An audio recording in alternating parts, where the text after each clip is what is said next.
Our last video on reload speed was met with a lot of pushback. The vast majority of comments ranged from the video being pointless to the testing being inaccurate. We're going to take a look at these arguments and do some more in-depth testing. Hey agents, it's Dispatch. Welcome to the channel where we talk about the math, builds, lore, and game design of Tom Clancy's The Division 2. Let's get stuck into it.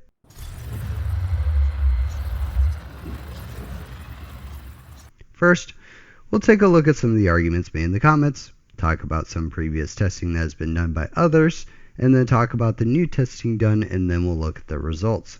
Some of the comments claim that holding fire is an animation cancel.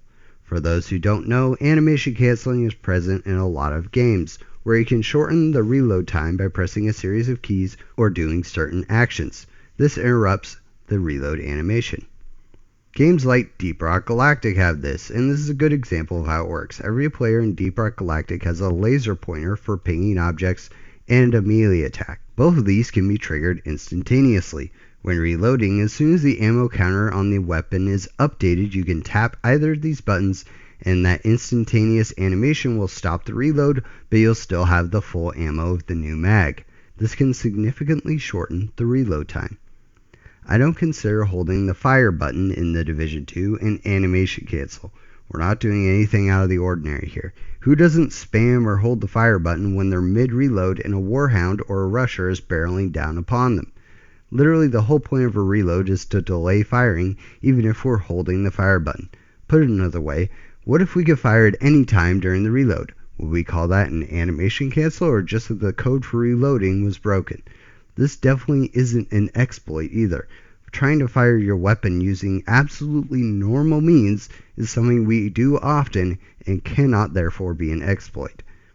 In this case, as I said before, the devs just need to pull the data for the actual delay before firing and put that in the stat sheet. Why would they use any other value in that location? The next critique that we got. Those of you who said, the stat sheet just shows the empty reload, not the tack reload. Yeah, sorry fam, but this is just a self-report that you didn't watch the video. But, in the spirit of providing more information, I'll give you a bit of background on others who have tested this. So, many moons ago, almost 2 years at this point, Fog of War tested the difference between empty and tactical reloads. Dodd made a response video, disputing the findings. Both players shot on the firing range, reloaded in both scenarios, and then timed the difference via frame-by-frame analysis. Fogg said there was a difference between tack and empty reload. Dodd said there was not, and both seemed correct based on their slowed down footage. So how is this possible? Well, there's one small wrinkle. When Fogg was letting the weapon run dry, he let the game automatically reload. When Dodd's mag ran dry, he would press the reload button at 0 rounds remaining. This makes sense. When we don't press the reload button, the game tries to cycle the next round, makes a clicking sound, and delays the triggering of the reload animation. If we press the reload button, it goes straight into the reload animation. I'll call this reload type Player Triggered Empty Reload, or PTER, just so I have some easy way to refer to it. Now, whichever side you want to believe, neither one found a difference between tactical and empty reload large enough to justify the numbers in the stat sheet. But, just to appease everyone, I've decided to test new weapons and test all the reload types. By different reload types, I mean tactical, empty, and PTER. We did this on a character with no watch, level 40, no weapon handling, no reload speed bonuses. And yes, weapon handling affects reload speed. Hopefully almost 6 years into the game, everyone knows this. This character is also running the Firewall specialization, which has no weapon handling bonuses. I made sure not to use Gunner, which would have thrown off the results for obvious reasons. You could confirm these reload times yourself.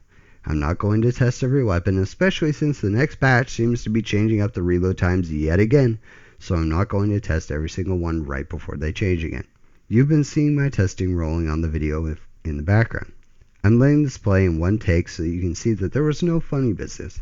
I do speed up some sections, but it's all one continuous take. When the reload is completed, I took a freeze frame and left it on screen for a couple of seconds. You'll notice if you're looking closely that I actually screw up one of the reloads. The ACS PTER first round appears to have actually missed and required a second shot. The ammo counter has a delay before it updates. And yeah, as I suspected, most of the empty reloads are still faster than the stat sheet.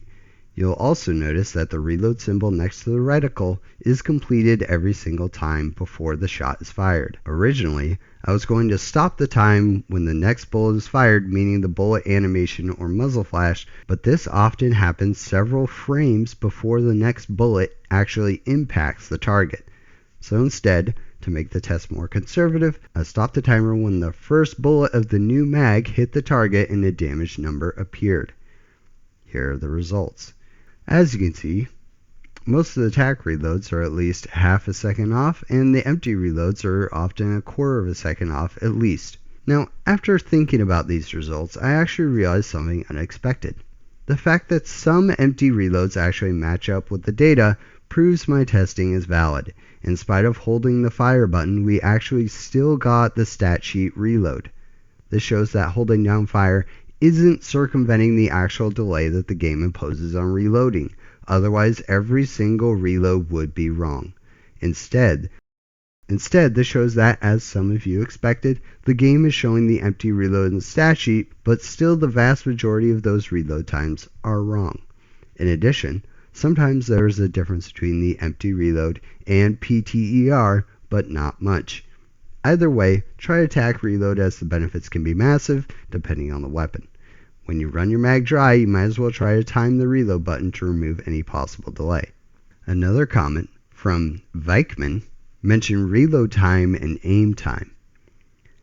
In order to test this, I tried running the same test but hip firing instead. My thought was, since we're not aiming and hip fire, our character would only do the reload animation and not the aiming animation, so we could test to see if this was the case. Turns out, as Vikeman pointed out, and I just didn't understand the first time I read it, there's a delay between when you press the trigger and when your character actually starts firing in hip fire. This makes timing the reload extremely difficult. There's also an extra delay after the reload is finished, much like the initial firing. So hopefully this is what Vikeman was referring to. I think I understand what he means now by hip fire aim time. I'm not going to show you this testing because I can't show when I press the fire button on screen, so we can't actually see the delay. All you need to do to experience this for yourself is to try a hip fire in game and notice the delay. So we couldn't really definitively prove whether the rest of his claims are accurate, but there's definitely enough evidence for the case. When doing an ADS reload, we are definitely cutting the animation short by firing before the recentering of our weapon is done. We can see that our reload bar changes from a white bar to an orange and blue bar, and from there, usually our weapon starts transitioning back to zooming into ADS, about a quarter of a second, just like Vikeman was referencing. Whether or not reloading and aiming are two separate animations is unclear, but regardless, I'd buy this explanation. This would mean the game reload time is the animation time of both of these animations, and like he said, reload speed reductions might only apply to the reload speed itself, so it doesn't actually make that much of a difference. Due to the fact that we could pretty much skip the aim time anyway, I'm thinking this leaves us with the same result anyway. Reload speed would be reducing our actual effective reload time. In my opinion, regardless of the internal mechanics, the game should still tell us the actual reload delay before we can fire next, not the animation time. Bravo to Vikeman here. Hopefully he posts something on Reddit or on his YouTube to show us more. The final comment I wanted to address was from an agent who also has a YouTube channel, a pretty prolific PvP channel in fact, and his name is Cryptonymous. Check out his channel in the description. Apparently, with the sticky bomb skill, you can actually animation cancel a reload once it gets past 50% by using the instant use button. I tried this with other instant use skills and none of them behaved this way. It would cancel the animation, sure, but holding down fire only managed one bullet to fire and then it would stop. This was also surprisingly hard for me to time and manage the button presses. Maybe I'm just a soup sandwich JTF jelly bean who can't handle some simple steps, but that was my experience. Try it yourself, I guess, and see if it works for you. Alright, so now we corroborated our results from our last video. Are you not entertained? Are you not entertained? So I reiterate my plea to the devs. Put the actual delay in firing due to reload in the stat sheet, please. Tactical reload. Whatever this other number is that's in the stat sheet, it doesn't actually have any purpose or meaning when we can so easily bypass it. There's no reason why the truth of this matter shouldn't be readily available.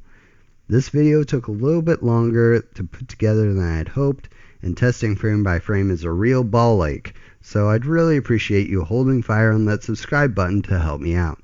The more visibility we see, the greater chance we have of the devs fixing it, or at least having the right info for Division 3.